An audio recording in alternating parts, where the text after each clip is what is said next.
Thank you, Dean Freeman. I really appreciate that. I'd also like to thank Peter Fox-Penna, who's an old friend of mine going back a long way, and thank him for inviting me for coming today. And I'd like to thank everyone who is here today for coming to my presentation. I know it's a beautiful day out there, but this issue of climate change, and of course we are on Earth Day is really a very, very significant issue. And so I look forward to discussing what's going on in the climate change area with you. Right now I'm working for a group called the Climate Reality Project, and I'll tell you a little bit about that. And I'd like to really discuss three different things today. One is I want to tell you a little bit about the Climate Reality Project, who we are, and what we do. I'm then going to talk about the 4 things that I think we need to prove to convince people that they have to address climate change. That climate change is real, it's urgent, and it needs to be addressed now. And then I'm going to talk a lot about the Paris Agreement that was signed back in December by almost every nation in the world on climate change, because it's really setting the boundaries of where we're going to go on this issue over the next several decades, I think. The Climate Reality Project was founded and is chaired by former Vice President and Nobel laureate Al Gore. Our mission is to catalyze a global solution to the climate crisis by making urgent action a necessity across every action of society. And I'll explain in a minute why we think urgent action and action is a critical issue in this area. And what we do as an organization is we train and engage what we call climate reality leaders. We do 3-day trainings around the world. We just did one in the Philippines. We're doing one in China a little bit later this year. We're doing 2 others in the United States this year. And over time, we've trained about 10,000 climate leaders. And we're doing 4 a year now, and we're training 2,500 to 3,000 more people a year. We then go out and try and get those climate leaders involved in building public support for addressing climate change. And we do it in a lot of different ways. We also use cutting edge, we think, communications and social media, work, videos, and other kinds of things that we do. And of course, we have Al Gore as a spokesman and one of the world's leading spokesmen on climate change. We try and do 3 things as an organization. The first is we try and create a critical mass of activists who can transform the politics of climate change. And what do I mean by that? If you look at climate change, it's very interesting. If you look at the polls, and I'll show some of them today, most Americans want action on climate change. The polls range anywhere from 65 to 80% of Americans want action on climate change. And yet we all know we're not getting it. We have tremendous opposition to climate change in the Congress. We have a tremendous amount of denial in the United States. Why? How can it happen in a democracy like ours when 65 to 80% of the people want something that you can't get action? And the reason is that 65 to 80% is really very, very much a silent majority. The number of people in that who vote because of climate change is very, very small. We think the percentage now is 1 or 2%. And the people who go to their politicians about climate change is small. Now, 1 or 2% is a small percentage. It's a million people. So it's not that there aren't a lot of people doing this in a sense. But from a political standpoint, the number is very low. And politicians don't care about the 65 to 80% number. They care about this 1 or 2% number.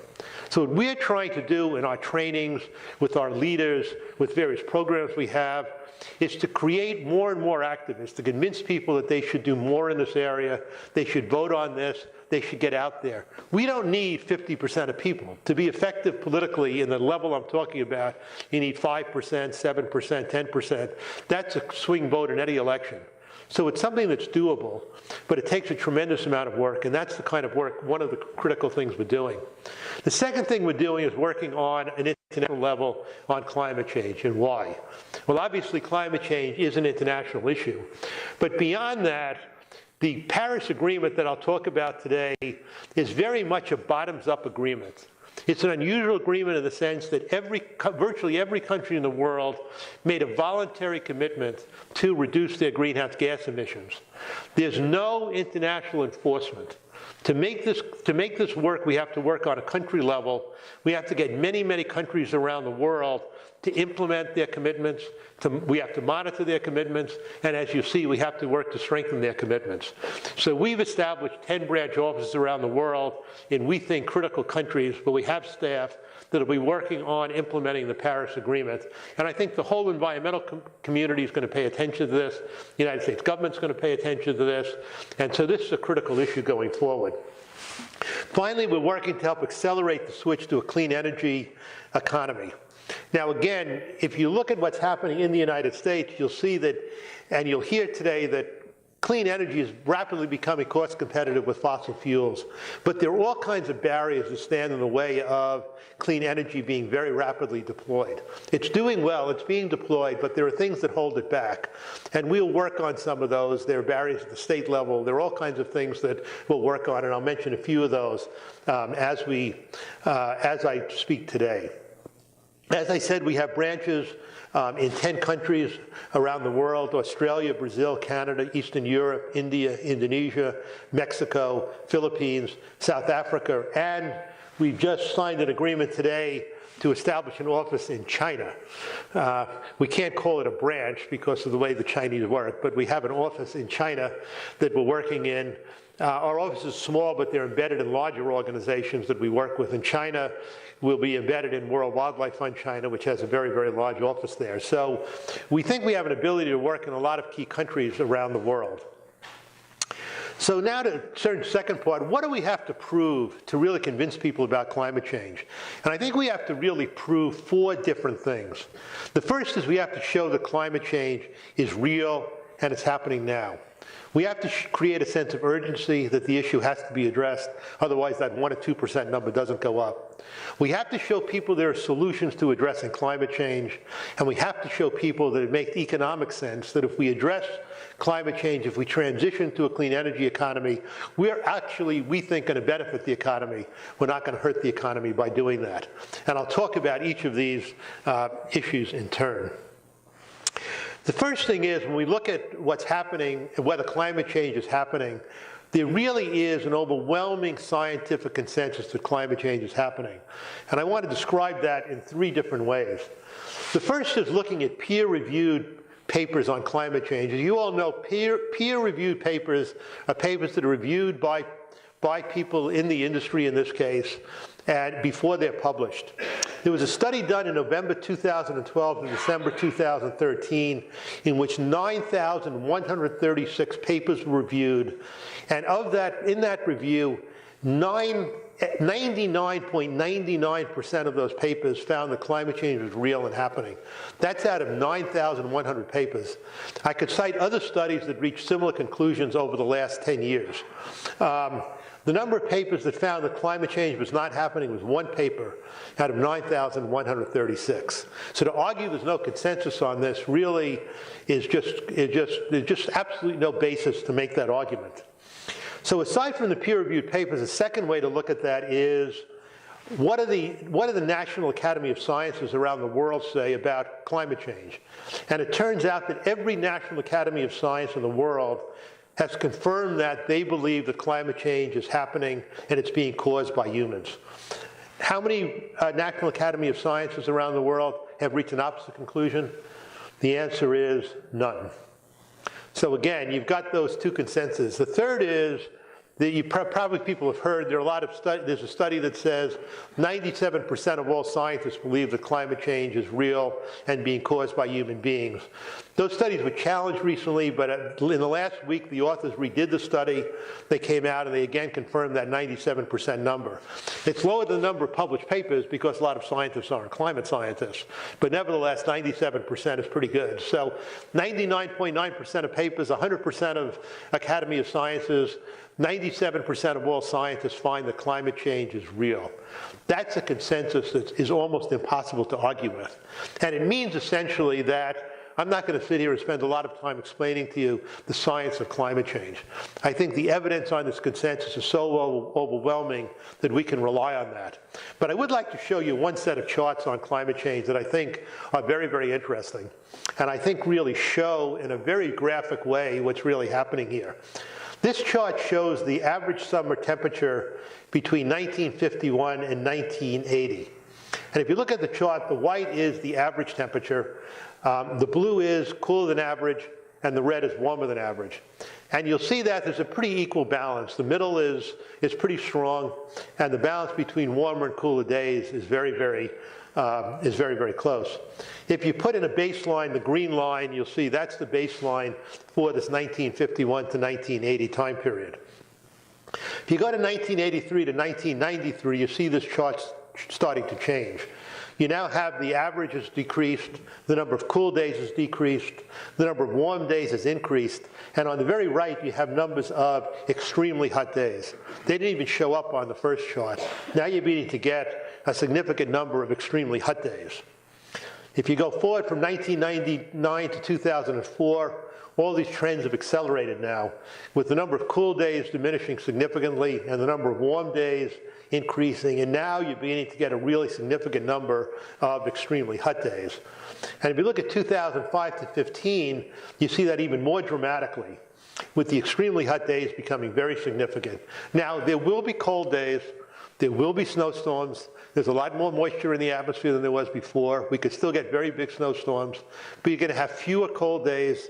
You're going to have fewer, on the average, you probably have fewer storms on this going forward. And I think this really shows what's going on here. And on the extremely hot days, the extreme temperature events used to cover 0.1% of the Earth. Now they cover 14.5% of the Earth. So these are very, very significant, really very, very scary numbers when you look at this. And one of the scary things about climate change is all the studies seem to be coming out worse than we thought they would. They're coming out worse than the models when you look at the actual data, and the models are getting worse when you look at it. So we've got a very, very significant issue we have to deal with. So we know we've got a problem. The second is, do Americans treat it as an urgent issue? Just to give you the numbers on what I said earlier, these are a couple of studies. There are some studies that show less, that show 65% of Americans believe that there should be action on climate change. But I've got here three polls, one by Yale and George Mason, and George Mason is not particularly liberal on this stuff. They said that 83% of Americans want action on climate change, even if there are economic costs. 79% favor funding more research into renewable energy, and 64% of Americans prefer wind, solar, and other alternative energy sources over fossil fuel-based energy. So again, the consensus on this, on an abstract silent majority level, is very, very strong. But then if you go down to Americans, how they rate climate change an issue. This chart lists 22 or 23 issues, and it asks whether people rate their issue as a top priority. Dealing with global warming came out second from the bottom. That's not good enough for us. We've got to get this issue probably in the top 3 for people, for a significant number of people, for this to be successful. And another way to look at it, this is a very, very interesting chart. This is one poll. It's a little bit old. I think the numbers are probably better now. But if you look on the left side, the green line, the first group of bars asks the question, what's the most important problem facing the United States today? The green line is the economy. And it shows almost 50% of Americans saying the economy is the most important issue. Climate change is the smallest bar, the tiny little bar on that, and it's about 1%. If you go to the right side of this chart, though, the question asks, the same people, same poll asks, what's the most important problem facing the world in the future if nothing is done to address it? Now climate change suddenly jumps to the top. It's 25% of Americans say it's the most important issue. They're less worried in this chart, that may not be as true today, about the economy. And you know, from our standpoint, the key for us is to start moving that 25% of people into the 1% of people. Start getting people who are worried about this in the future, start worrying about it today also. And that's what we're working to do on this, and then moving more people into the 25% or the 1% number. So we really think we need to work on this urgency issue. We're training people on how to talk about it. We're trying to get people to speak to their peers, businessmen to businessmen, farmers to farmers, faith-based people to faith-based people, as a way to do that. So then the third question, climate change is real. We have to work on the urgency. Then the question is, are there solutions? And we think the answer to that is a resounding, very strong yes. And I want to give you a couple of examples of that and how we reach that. And again, there are lots of studies out there. There may be some different numbers, but I think the general work we're talking about is here. One way to look at that is, how do projections compare with the reality of what's happened on climate change? There was a study done in 2000 that estimated that worldwide wind capacity would reach 30 gigawatts by 2010. I left the 2010 number out and put in the 2015 number, but the reality was that by 2015, that goal was exceeded by a factor of 14.5 times. A tremendous difference. If you look at solar, it's even more dramatic. There was a 2002 projection that said the solar energy market would grow 1 gigawatt per year by 2010, I'm sorry. The reality was that in 2010, that goal was exceeded by 17 times. In 2020, it was exceeded by 58 times. And this year, the expectation will be that it'll be exceeded by 68 times. So people are getting these projections wrong. This is happening faster than people think. The deployment is happening faster than people think. It's very hard, it is very hard to project these things, but we're making real progress on this. Another way to look at it is to look at the cost curves on these technologies. This is a cost curve on onshore wind costs from 1984 to 2014. I spoke to Peter. He thinks this has leveled out a little bit in the last couple of years, but the point is we now have wind down to a cost that's very, very low. Wind is competitive in a lot of places, even with very cheap natural gas. Maybe the cheapest it's not yet, but it's getting competitive with that everywhere. The solar chart looks very, very similar. The cost of silicon solar cells has gone from $80 a watt in 1976 to only a very, very low number now in 2014. And even on batteries are a little bit behind. They've still got to come down in price more. But the trend on, this is large lithium-ion batteries, is also extremely favorable. And on smaller batteries, we have the giant Tesla plant opening in Nevada, we hope, next year. And that alone will have, they're estimating, a 30% or more reduction in the cost of lithium-ion batteries. So the cost trends of this are terrific. The fact of the matter is that we are seeing the cost of these technologies go down. Some people say you've got to really have major innovation, major technological changes for these technologies to be cost competitive. And of course, we welcome and love research into coming up with new technologies. But the fact of the matter is, you don't need major breakthroughs for this to happen. These costs are going down, as is often the case in technology, every year. They're improving by 5, 8, 10% every year. Maybe they get to a level where they'll eventually stop that, but they're going down very, very significantly. And the history of energy is no gigantic new breakthroughs that change everything. It's a gradual reduction in cost, sort of in a way like semiconductors, which, you know, have Moore's law, and they go down by a certain amount, whatever it is, every year and a half or every 2 years. And that's now being reflected in the new electric generating capacity in the United States. Last year, in 2015, 73% of all new energy generation in the United States was renewable energy. 72% was wind and solar. Natural gas, even though it's at a very low price, was only 26.7% of the new capacity. Now, natural gas, the numbers are a little unfair to natural gas in the sense there's also increase in production from existing natural gas plants as they replace coal. But nevertheless, this chart is very indicative. And around the world, I don't have the number up here, over 50% of all new electric generating capacity in the world was renewable. So we're at a stage now where this is happening now. We're beginning to replace the installed base of fossil fuel-based plants. We have the technology to do it. It's getting significantly better every year. Solar is eventually going to be much cheaper than any other source of energy out there. And we think we're making the kind of progress we need to be able to tell people that we are really developing solutions to this problem. Now, a third way to look at it, aside from the projections and the actual costs, is what are investment banks saying about this? I'll give you 3 examples. In January of last year, Deutsche Bank said, "We believe the trend is clear. Grid parity without subsidies is already here. Increasing parity will occur, and solar penetration rates are set to ramp worldwide. Bloomberg View said solar plus batteries is set to begin a dramatic transformation of human civilization. And Citibank, a third bank in 2014, said the age of renewables is beginning. So I think the investment community is beginning to recognize, and this is very important, that this is the energy source of the future. They're not funding coal plants anymore, and there's a reason why, because coal is no longer a fuel of the future on this. Now, our hope in this is that we will be able to say in a couple of years, we may not be able to say it now, maybe we can say it in a few places, that renewable energy is cheaper, cleaner, and more reliable than fossil fuels. The transitioning to a clean energy economy will benefit the economy and create jobs, and that we're removing barriers to deployment of renewable energy. This last one, removing barriers, is very critical because even when renewable energy becomes cost competitive, it doesn't mean it will be installed. There are still all kinds of problems that can hold back the deployment of renewable energy. There are regulatory barriers, restrictive interconnection and net metering rules. There are transmission connection issues. There's regulatory uncertainty. There's siting restrictions. There are probably a lot of other things I could put on that chart. But above all, there's also inertia.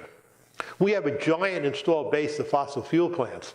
And just because renewable energy is cost competitive doesn't mean that somebody will close a plant. And to get those plants to close is going to be a tremendous challenge in this. One way to do that, of course, is with the carbon tax. Now, or cap and trade, but let me talk in the carbon tax context. One way to think about a carbon tax is we need a carbon tax to raise the cost of fossil fuels so renewable energy is cost competitive. We don't think we have to think about it that way anymore. We think renewable energy is becoming cost competitive anyway. But another reason to have a carbon tax is to make fossil fuel-based plants uncompetitive. And there we think we're in a situation where we have really the best of all worlds on this. We can go out to people and say, look, we're putting a carbon tax on your plant that uses coal. Your rates are going to go up unless you switch to renewable energy. If you switch to renewable energy, your rates won't go up. Now again, we're not quite there. We don't have the storage to do this everywhere yet, but we don't think we're very far away from being able to do that. And we think, and Al Gore certainly thinks, that the economics of this are fundamentally changing the issue. We can say things about this that we couldn't say 3 years ago, and this is going to have a difference. Now, people don't understand that. I think the knowledge of this in the business community, there are probably a couple of people in every major business who understand it, but the knowledge is not very deep. I've seen that at various meetings I've been in, and so we're working to try and change that. So with that, let me turn to the Paris Agreement, which we think is a very, very significant agreement. In the 2015 Paris Agreement, signed in December, virtually every nation in the world agreed to work together under the first Universal Climate Agreement. Prior to that, in the Kyoto Protocol, which you've heard about in early agreements, only the developed world said they would take action. China wasn't included, India wasn't included, Brazil wasn't included. Countries that have to be included in this to work. And in this agreement, virtually every single country in the world said they would take part in it. It was a result of 21 years of work. There were 21 COPs, and the people involved on it really declared victory when this was done. But the question is, and what I'll talk about, was this really a victory? Where are we after Paris, and what's happened after Paris? And let me explain that by really saying that there were really three critical provisions in this agreement in our view. There are a lot of other important things, but there are three critical provisions. First, every country made a commitment to reduce their greenhouse gas emissions. They call them INDCs, Intended Nationally Determined Contribution. Pretty bad word, but INDC, you can remember, they become NDCs tomorrow, I guess, when people sign and ratify the agreement. The I is out. But anyway, there are INDCs from every country. Now, the critical thing about these INDCs is, as I said, is countries did this voluntarily. Nobody told them to do it. Therefore, you were able to get the kind of consensus you need around the world. Before this, there was a huge amount of debate on what are the responsibilities of the developed world, what are the responsibilities of the developing world. Do we owe the developing world that we would do everything from the developed world to address this? In a way, this really solved that problem by saying, you tell us what you're willing to do. because this is, of course, whoever caused this problem, this is a critical issue to everybody. And the result was we got virtually every country in the world to do it. Now, the thing about it is, going into Paris, and I'll say what came out of Paris in a minute, everyone said our initial goal is to try and hold greenhouse gas warming, to hold global warming to below 2 degrees centigrade. Now that number itself is probably inadequate. We could still have very, very significant problems there. But that was the goal going into this. These INDCs don't get us there. The commitments are not enough to get us there. So when the negotiators looked at that, they said, okay, we realize we can't get that now. So what we're going to do is we're going to say that every 5 years, countries have to come back and make new, stronger commitments. We're going to review what's happening, and countries have to come back and make a new commitment. So there is a structure now that says we can go in and we can strengthen this agreement. And the result of these first two issues is, so we've got a commitment from a country, will they do it? So the first thing we have to do is work on implementation, making sure they do it. The second is, how do we know they're doing it? We have to work on monitoring, verification, transparency, all actually very, very difficult issues in this area. And the third thing we have to do is we have to work to strengthen the agreement when we get to 2020. Now we think, as the cost of renewable energy goes down every year, we think countries will come to the conclusion every year that they could do more than they thought they could do the year before. And therefore, we think the chances of countries coming in and strengthening the commitments are very, very high, not because of aspirational reasons, but because of economic reasons. And so we therefore think we have a structure that could work. Now, there'll be a ton of opposition. Nothing is guaranteed. We got to make sure all this happens. But the economics will be there that will enable us to do that. The third thing we have is the parties agreed to the long-term goals for both temperature and emissions, and I'll talk about it more, but the most important one is they essentially agreed that by sometime in the second half of the century, there would be zero net emissions of greenhouse gases. In other words, we will have either fully transitioned away from using fossil fuels, or we'll have figured out a way to offset the emissions from fossil fuels. Now, it's a commitment sometime in the second half of this century. We hope it'll be moved to 2050, but it's still a major commitment for people to say that we are going to do this transition to a renewable energy economy. We're committed to doing it. We're setting a goal. Now again, goals are only worthwhile if they're implemented, so we all have to work to do that, but we think it's still very important. So we think we have in this is we think we have a structure we could work with, a structure that can, in fact, keep us at this 2-degree level and hopefully lower, as I will explain in a minute.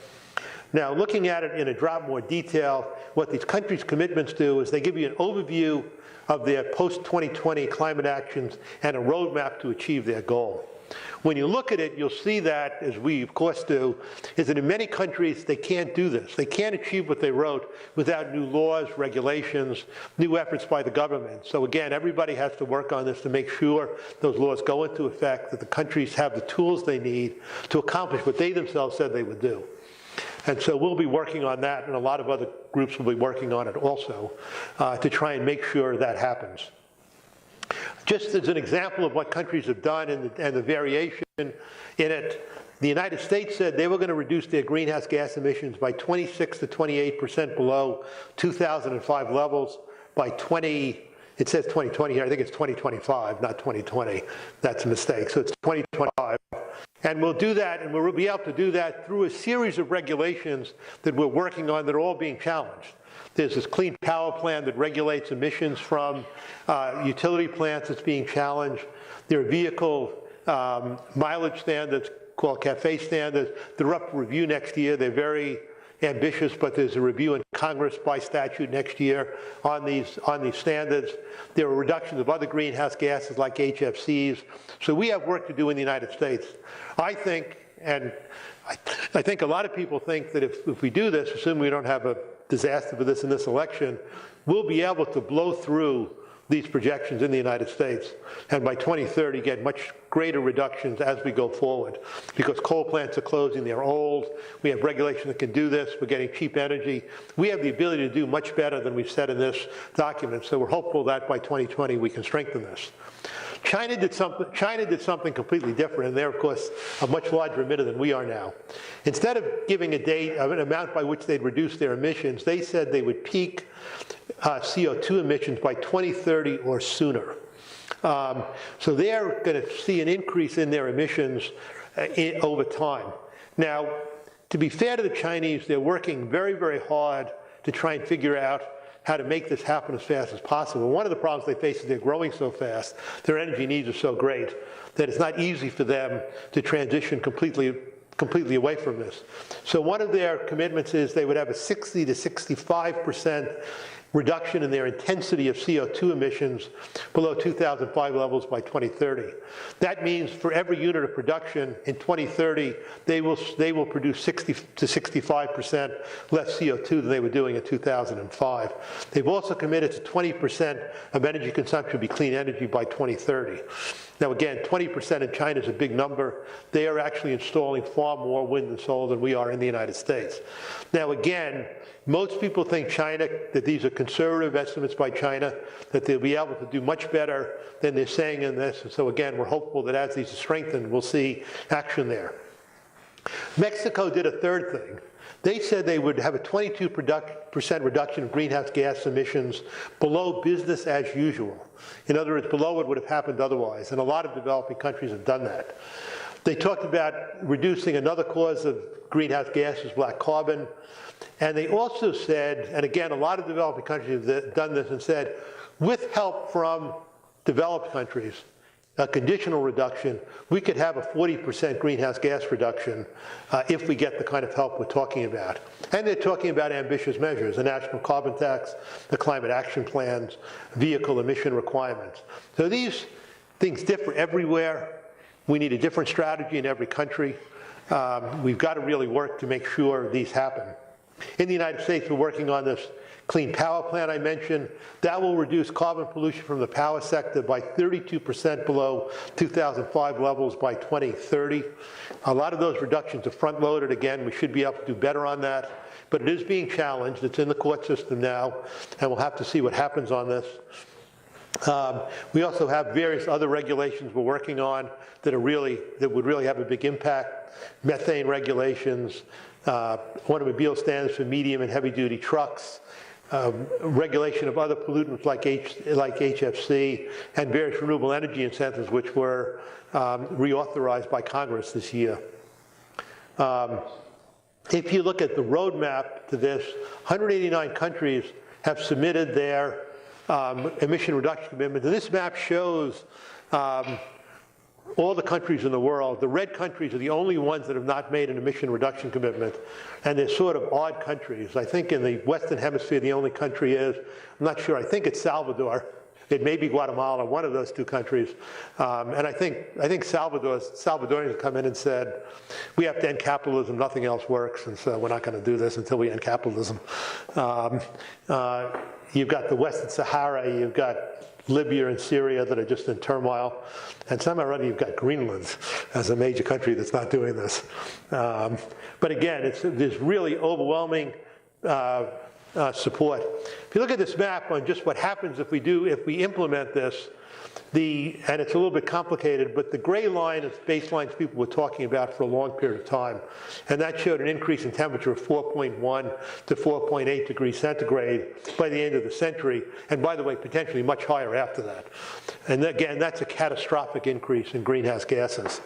With current policies, because we've done some things, they're talking more about 3.3 to 3.9% increase in centigrade, increase in temperature. If you look at the pledge in the INDCs, those bring us down to the end of the century to a 2.4 to 2.7 degree increase. Now you'll see some people will say it's a 2.7 to 3.5. The difference is on this chart, we assume that the pledges will continue after 2030. The 2.7 to 3 to above 3 is really assumes that the INDCs, which only actually technically cover till 2030, will stop in 2030. So again, but that's way too high a number still. And the green lines show what you have to do, how much more emission reductions you need to get to 2 degrees or below 2 degrees. And again, it's a very, very substantial reduction. I don't have on here the cost curves on this, but the cost increases dramatically the longer you wait to start this process. As I said, we've got to work on monitoring, reporting, and verification. And then we have the long-term goal. When we went into the Paris negotiations, the goal that everybody thought the agreement would come out with was trying to hold temperature increases to 2 degrees centigrade. In fact, we did better than that. The agreement said the goal is to hold temperature rise to well below 2 degrees centigrade while pursuing efforts to limit warming to 1.5 degrees centigrade. 1.5 degrees would be a much, much safer number for us. There'd still be climate change at that, but it would be a much safer number. Again, going back to the last chart, getting to 1.5 degrees is going to be extremely difficult. Even holding at 2 degrees will be very, very difficult. But the agreement itself has fairly ambitious goals. And again, those goals don't mean anything if they're not implemented, but it's still important to have them because it gives us something to work with in every country around the world. And it'll give all of you, whoever of you become involved in this, something to work with going forward. And as I said, there's a goal of achieving net zero emissions in the second half of this century. Again, something we worked on. Al Gore actually led a coalition of about 20 countries that worked on this long-term goal issue, the net zero emissions. They're meeting again tomorrow at the United Nations. The whole coalition is meeting. So this effort is in fact continuing now that Paris is over. So what makes the light shine? What's going to make all of this work? And one thing is, of course, the first thing is what I've been saying. We have to work on implementation, monitoring, and strengthening. We also have to work on financing. How do we get the funds we need to support the transition to clean energy? As you'll see, the number's very large. There are technology transfer issues and there are capacity building issues. A lot of countries in the world don't have the systems they need in order to be able to do the kind of investment that's necessary or really process the kind of investment that's necessary to achieve the goals we're talking about. Let me start with finance for a minute. What the negotiations did, and they did this a number of years ago, is establish something they call the Green Climate Fund. And the goal of the Green Climate Fund is to raise and distribute $100 billion per year, starting in 2020, on a project basis. That's a gigantic number, and if you try and get it from governments, it's simply not going to happen in our view. The developed countries now are not really doing well enough to put $100 billion a year into this kind of fund, and we couldn't get a penny out of Congress now without figuring out how to go behind their backs to do it, as in fact we did, in trying to capitalize the bank at $10 billion. The bank has been capitalized with over $10 billion in 2015. And the goal of the funds is that half of that go to adaptation, responding to climate change, and half to go to mitigation, reducing greenhouse gas emissions. But what are really the right questions? Is the $100 billion fund the right question? We think the right question to ask is how much you need to invest in the world to transition to clean energy economy. Remember, we've got to replace a gigantic installed base of fossil fuels, and we have to deal with economic growth. We think the studies are showing, the best studies are showing that you're going to need about $1 trillion per year up to 2050. That can come in a little bit more gradually, maybe $500 billion by 2020 or 2025, and $1 trillion by 2030. Right now, we're investing only about $329 billion. So only about a third of the way there. And we have to figure out how to get that money into there. The Green Fund theoretically could try and leverage its $100 billion to get up to the trillion, or let's say the $500 million that needs to be invested in the developing world. But that's very, very difficult for financial and practical reasons. How do they get the $100 billion? Then how do they distribute the money? One way to think about how difficult this is that $1 trillion a year in investment means 10,000 $100 million projects a year have to be built around the world. There's no bureaucracy that can do this on its own. They can't figure out how to do 5,000 or 10,000 projects in a year. That's one place where markets really can be extremely efficient in figuring out how to get the money there. We're not going to get it from government. We need to get it from private sources. Government can play a critical role at times in dealing with the risk that's involved in this and trying to protect against risk. But we need a significant amount of private investment, and we need most of it to be in the form of loans.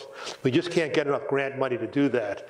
And as long as we can build projects that don't raise the cost of electricity using loans, then we don't need grants. What we think you need grants is to fill in the gaps where a project starts raising the cost of electricity and you need to have a cheaper way to do the project. So to do this, we need to address a couple of things. Where do we get the public funds? How do we deal with the risk of this investment? And the risk of investing in the developing world is very, very high. The result is you get very high interest rates. In India, for example, now, I don't know what the rate is, but the rate on a solar plant could be certainly 10 to 12% interest rate. The Indians complain about it bitterly, but in fact that reflects the risk. So can these international institutions like the Green Climate Fund figure out a way to ameliorate those risks by setting up loan loss reserves? There are various things banks can do, but at risk to themselves. So the governments of the world have to be willing to take that risk. And then they've got to figure out how to get this money down out of the Green Climate Fund into these nations. I spent 4 years before I came here working on what we call green banks. They were investment funds set up by countries or by states. I was working for a not-for-profit. And again, it may make sense to set up countrywide green banks that then take the money from the Green Fund and further distribute it in different ways. The Green Fund is coming up with lots of ways of certifying people, but it's cumbersome and very, very difficult to figure out. So again, to really begin to conclude, the Paris Agreement stands as a beacon of hope which has catalyzed climate action worldwide. And it's a beacon of hope. It's not an answer, but we do think it is a beacon of hope that the world is finally working together to address this issue. By working together, the 195 nations, we think, send a powerful message signal to businesses, investors in the world at large. We think that's a very important part of the agreement. That's being reflected by the fact that subnational entities are becoming very, very involved in climate change. There's something called the Compact of Mayors. There are over 400 cities that have now signed on to work on climate change. And there are many things like this, but in the United States, the American Business Act on Climate Pledge is 153 signatory companies supporting the Paris Agreement and climate action. So we're seeing action at every level. We're seeing action in states, private businesses, mayors, everybody working on this issue together. So what comes next? Excuse me.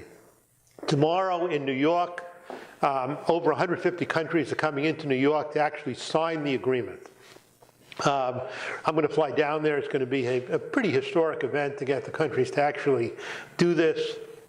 But signing doesn't mean the agreement comes into force. Because in international agreements, you do two things. You sign the agreement, and then you ratify it. The agreement requires that 55 countries ratify the agreement, and those 55 countries have to have 55% of all greenhouse gas emissions. Now, it looks like the United States and China will ratify the agreement this year. They've said they would, and we have 40% of all emissions together. So the 55% of emission should be easy to reach. We think there's a good chance that we will get to 55 nations signing the agreement this year and ratifying the agreement and having it enter into force this year. That, again, is the goal of the United States on that.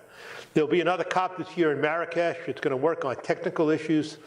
And there'll be a COP every year after that. And then in 2018, there'll be what they call the first stock take, which is analysis of what's happening around the world on this, how things are being done. And then in 2020, we'll have the first strengthening of the agreement. Our role at the Climate Reality Project will be to amplify awareness and pressure through impactful communications.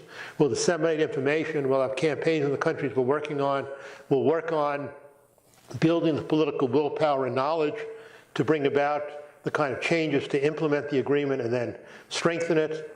We'll work through our 10 branch offices and our trained climate reality leaders. We'll work with every environmental group we can in these countries.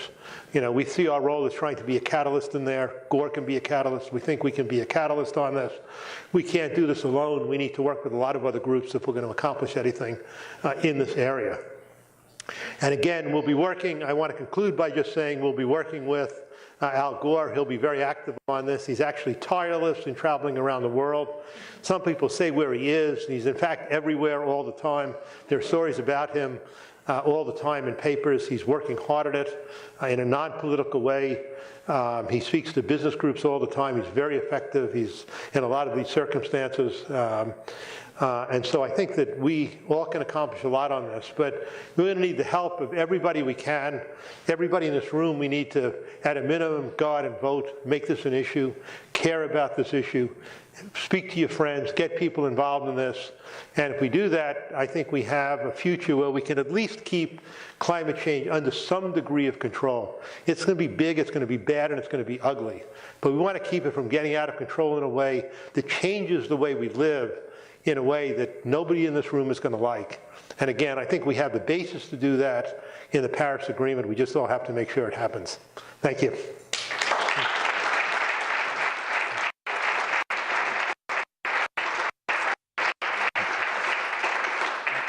Will you take questions? Sure, happy to take questions. Okay, so I'll help Ken. If any of you have questions. Okay, Kira then. The people who know what they're talking about. Gretel alumni. So thank you so much for this, so interesting on so many dimensions. I wanted to ask a little bit more about creating that sense of urgency that you pointed out as being so important, but then you also pointed out that people really still see this personally as an issue that exists in the future. And so I wonder if you could say a little bit more about how do you make it a current issue for them and get them to dig in right now? Well, there are two ways we make it a current issue. One, of course, is we have help from Mother Nature. And it's sort of help we wish we didn't have, but obviously every year people are seeing this issue getting worse and worse. They're seeing heat waves, they're seeing drought, they're seeing giant storms.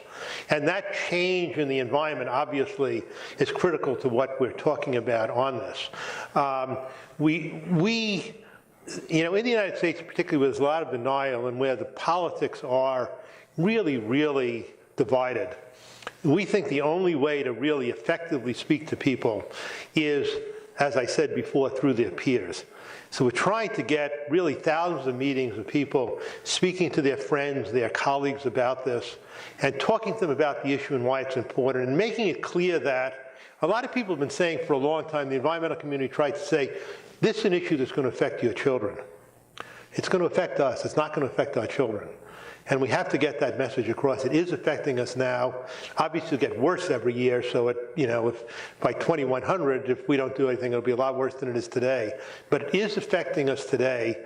And so we're trying to marshal the information, get the spokespeople out to do that. We'll also do it as much as we can on social media and things like that to try and get the word out.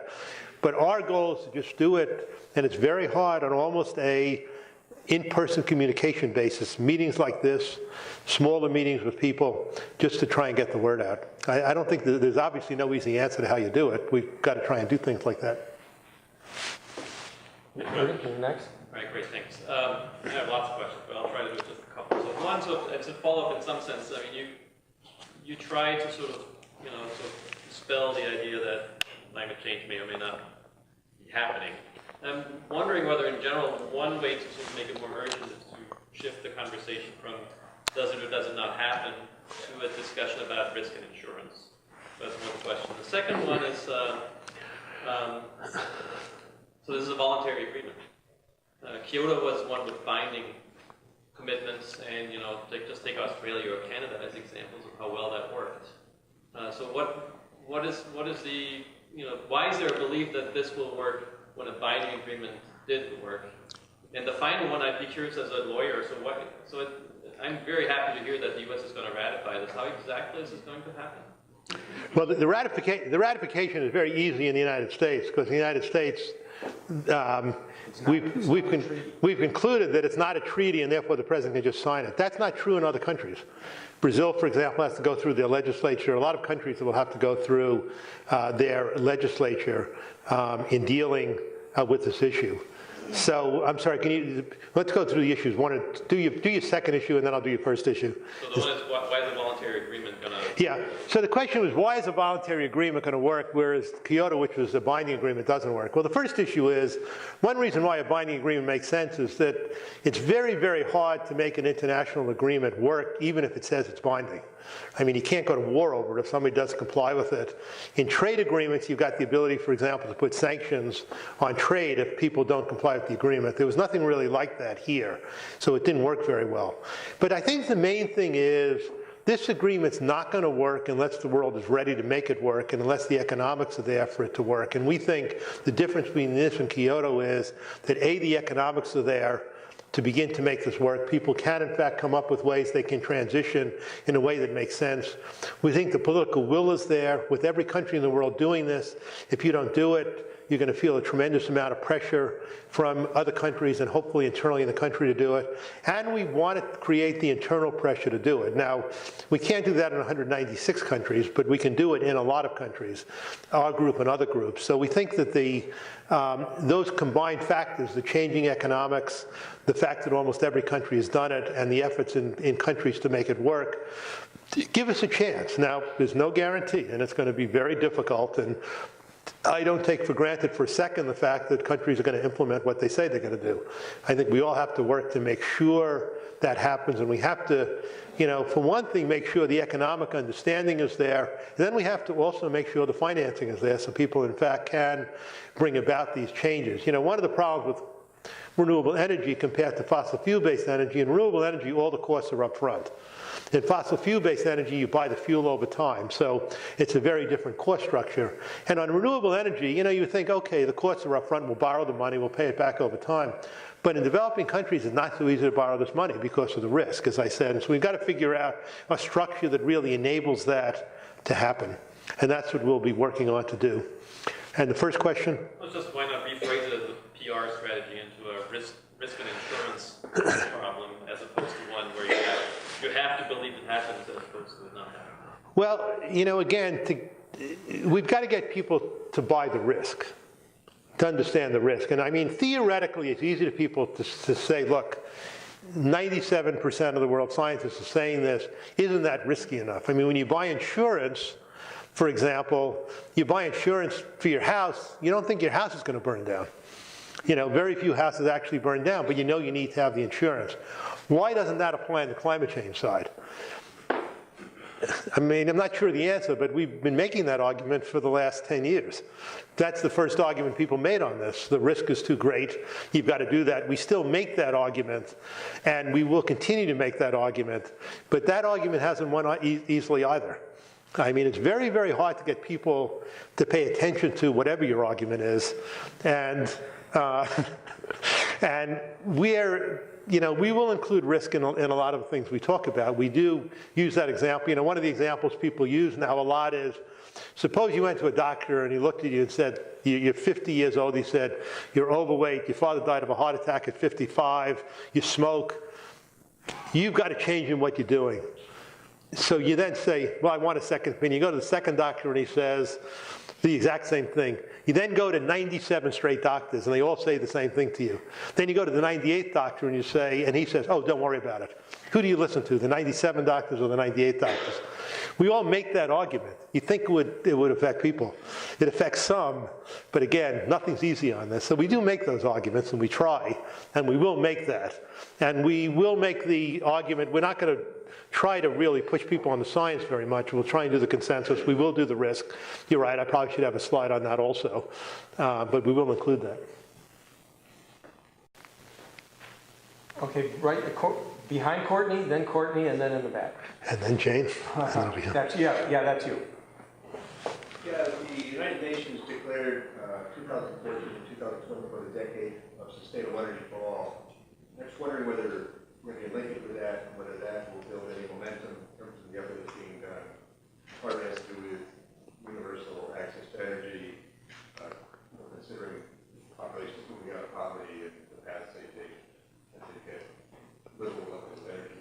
Are you happy with that? Do you see the potential leverage or momentum? Yeah, I mean, again, we're trying to make all of those arguments depending on where we are in the world. I mean, we are worried about the poverty part on this. We do speak about that in lots of places where we're doing work on this. We do talk about the Sustainable Development Goals and the work of the United Nations on this.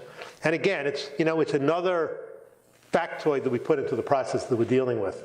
There's nothing alone seems to work on this. We'll just make these arguments, and where they work, we'll do it and keep making them more strongly, I think. Courtney? Hi. So thanks again for being here. My question is, it seems like there's a lot of people in the energy industry that agree that a carbon tax is a good solution, but there's also a lot of rhetoric that it's just not realistic, which seems like kind of like a self-fulfilling prophecy. Do you think that a carbon tax in the US is realistic in the near future, and what would it take to Well, we're not going to pass anything right now.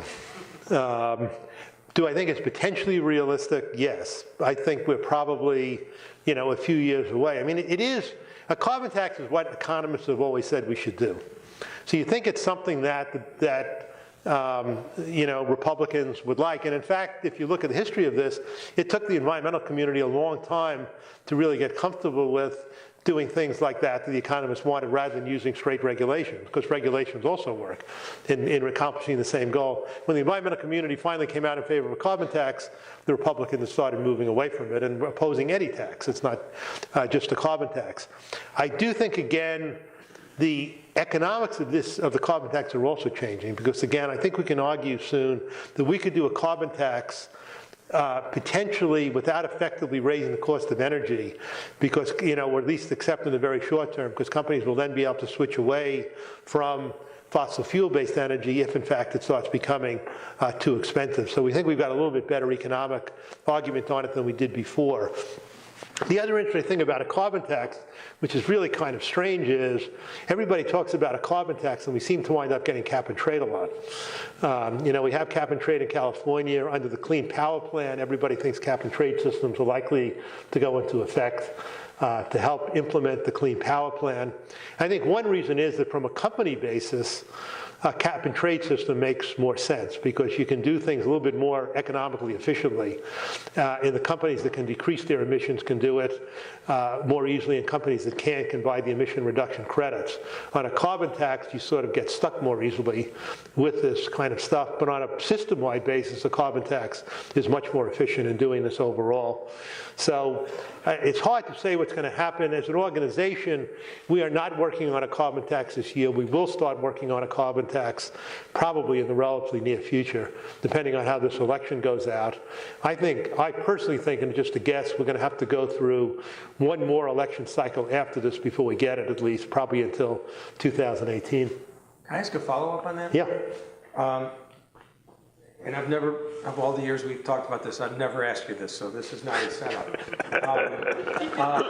It occurred to me that, so let's suppose we got a carbon tax, which I think is quite unlikely, and I'm a fan of cap and trade myself for the reasons that you said. But suppose we got one, would that set up a constituency dependent on that revenue that would actually not want to then phase out the fossil sources that are funding the roads or the schools or whatever it is that was funded by? Well, I guess that is a risk on this. The American people are really, very, very strange. I mean, they could get a carbon tax. And, one of the carbon tax ideas is tax and dividend.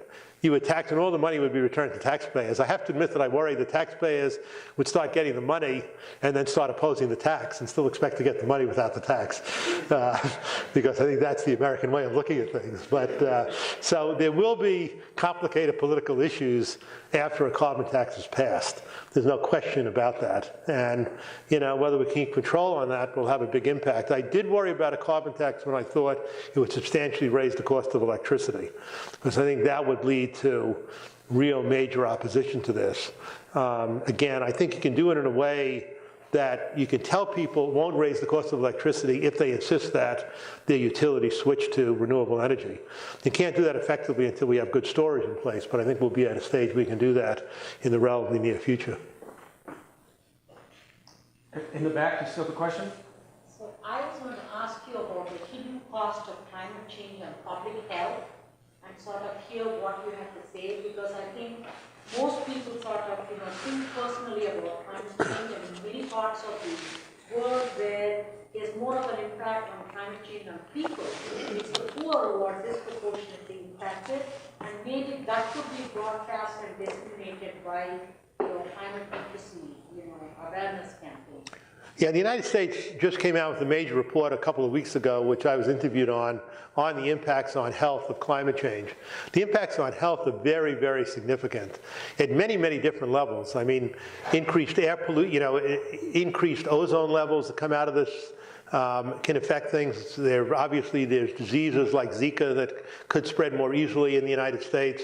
There's impacts on water pollution as water gets warmer. There are all kinds of impacts on health. The problem with health issues is, again, like every other issue, it's hard to get people to pay attention to it, believe it or not. The environmental community has been arguing health issues, since the early 1970s on pollution, and it's often, except on a local level, very hard to get people to pay attention unless they can see the health issue itself arising. So again, like all other issues, we talk about the health impacts. In my longest slideshow, I do have stuff about health in the slideshow, but again, we don't rely on any one of these things. I mean, they all, you catch people's attention, different people's attention on different issues. There are audiences in which I would speak a lot more about health. I could have done it here, but there are audiences where we would do that. So again, it's an issue we do pay attention to. It is very significant. The question is getting people to think it's going to affect them. And people have a great ability to not think that. Yes, Dave.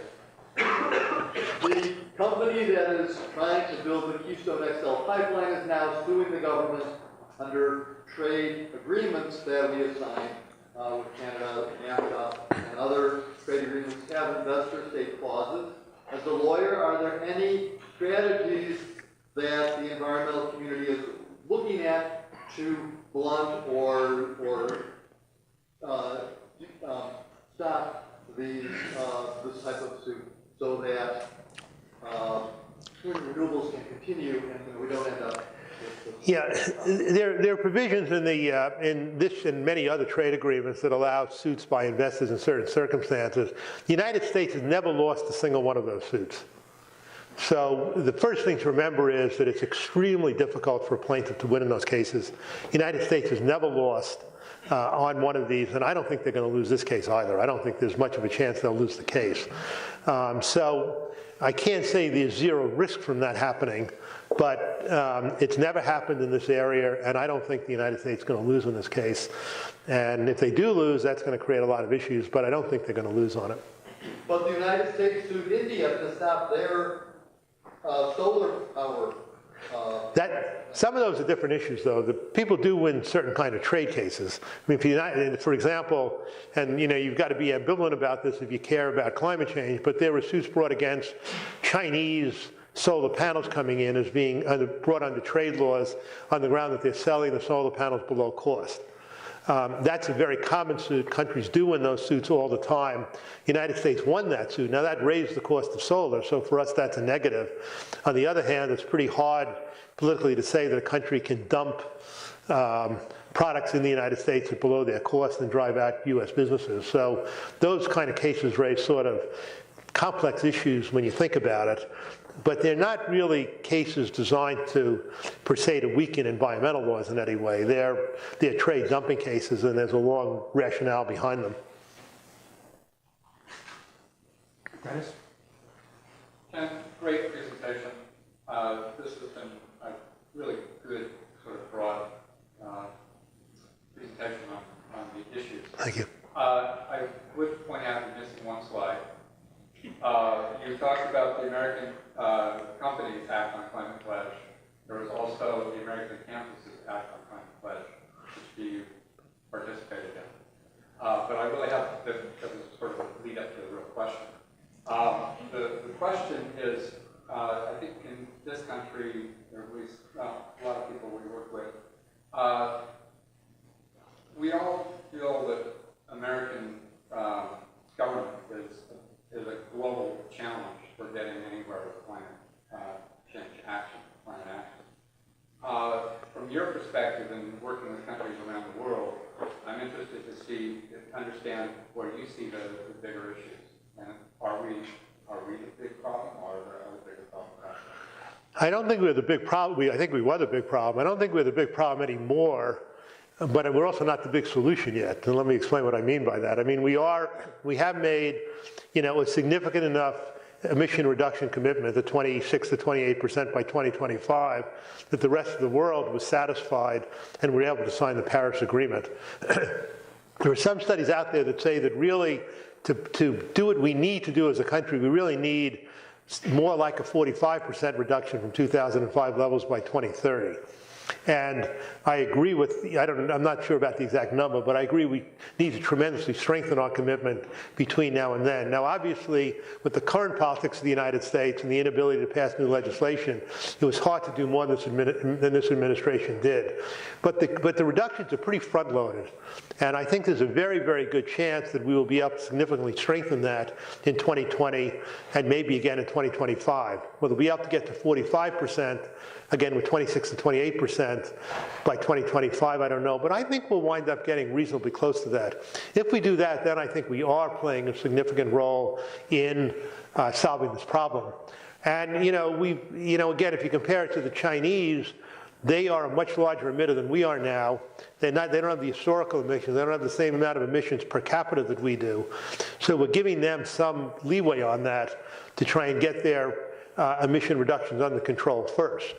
But if we do the 40 to 45%, I think that will help set the stage for them to also come in and greatly strengthen their commitment. So again, to repeat, I don't think we're the problem. I don't think we're the solution yet. To get this to be the solution, we have to do a lot more. And Jane also. I'm over here first. Oh, you got a question? I do. Okay. Thanks, Ken. My question was, it occurs to me that water is one of the most ferocious issues we have facing us, and I'm curious as to why you haven't shown any slides on what's going to happen with water scarcity. Well, again, that's going to be a very, very significant issue. And again, I didn't go through, you could do a whole set of slides, and Gore does it in our trainings on the impacts on health, on the impacts on water, on the impacts on agriculture and food security. You can go through a whole bunch of slides like that. I didn't really have time to do all that, but you're absolutely right. I mean, water is a very, very critical issue on this. Droughts and excessive rains are going to have a huge impact on people in various places. I was just in Mindanao in the Philippines in a rural area, and the drought there is just terrible. It's having a huge impact on people. So we are going to have there's no water. It's going to have a huge impact on water supply everywhere. And it is one of the critical issues that people are looking at. I didn't cover it today, but it is one of the critical issues. That would get people's attention. Yeah. Again, it will get people's attention in some places, and so again, we have to do all of these things, unfortunately. Yes, sir. I'm just wondering whether it's still possible to achieve 2 degrees limits while we are reading reports on some cases like in the Middle East last summer it was the hottest, and this winter was the coldest, with a difference at least with like 5 degrees. So is it still possible to meet that limit of 2 degrees? Yeah, 2 degrees is a worldwide number. There are places where temperatures go way above the historical average for a period of time. And obviously you can have major problems when that happens. And, there have been major problems, and I think the warming weather and climate change had a huge impact on the Middle East, particularly on a country like Syria. And again, we talk about that sometimes in our presentations when we talk about national security is another issue. You could talk about when you talk about climate change on this. So I think the worldwide warming up to now is more on the order right now of about 1 degree compared to pre-industrial levels. If it goes to 2 degrees, again, scientists are split on this, but it will be bad if it happens. The question is going to be how bad. And, again, the hope is, because we don't really know for sure, that the impacts will be significant, but they won't be things that we can't ultimately reverse. We won't have a full melting of the Greenland ice caps. We won't have a melting of the Antarctic ice where we have giant sea level rise. Now, it could happen even at 2 degrees. I mean, Jim Hansen says if you let this go on long enough, if you let it go on for 1,000 years, all this will happen. But, we've got a lot of leeway to figure out how to do things over a 1,000-year time period. And the first thing we got to do is deal with today. But again, as I said, 2 degrees, it'll be big, bad, it'll be ugly. There'll be problems, but we hope it won't fundamentally change the environment in which we all live and how we can all live our lives. Last question. Thank you very much for your presentation. Definitely a great exposition. Obviously, the issue at hand is with our elected officials right now, as you have pointed out. There are 2 things that are very close and dear to our elected official hearts. One is individual votes, their constituents, and And two is small businesses, because they're kind of major source of jobs. One thing that it was very disappointing to see is in the business side, only 159 companies kind of have quote unquote supported the Paris Agreement. Your project or your organization does a wonderful job. What is your approach in terms of getting businesses kind of riled up around these issues? You know, we are working very hard to do that. And, you know, Al Gore is actually a very, very accomplished businessman now. He's got major, major business interests. He knows how to talk to the business community. I think I know how to talk to the business community. I think we can do a very, very good job in speaking to business about this. Small business, again, is very, very interesting because things like putting solar panels on rooftops are beginning to create a tremendous number of jobs in the small business area. The infrastructure spending will create a huge amount of construction jobs and jobs, again, in the relatively small business area. There are a lot more companies involved in the 153 on this. I think Ceres, which is a group that does monitoring of investment by businesses, has, I don't know, like 1,000 businesses reporting to it now. So they're doing extremely well on that. So there's a ton going on in the business community. It is difficult, environmental issues have always been difficult in the small business community, where individuals think they're paying themselves for whatever the regulations are addressing this. And because of that, a lot of small businessmen have been very anti-environmental laws. But again, to us, the key is the economics are changing. What we have to do is make small business understand this is not going to hurt them. It's going to help them. It's going to create jobs. Certainly one of the fastest growing fields now in employment is in the solar industry in the United States. It's growing much faster than almost any other industry right now. It's very small business oriented. So we think that overall, we think it's going to be very good for business, but there is a huge counter narrative on this, you know, by our opponents saying it's going to be bad for business. I mean, I think Marco Rubio, who's running president, said that if we address climate change, we'll destroy the economy. I mean, that's a totally ridiculous argument, but it takes a lot of work for us to get that message through to many businessmen in the country, to get them to listen to and understand that in fact this issue is not going to hurt them, it's going to help them. Once they understand that, I think we'll get full small business support, and we are really, I think what we're doing, again, I really genuinely believe it will help small business, not hurt it. We've got to stop. Yeah, I think so. Okay. Well, thank you very much, everyone.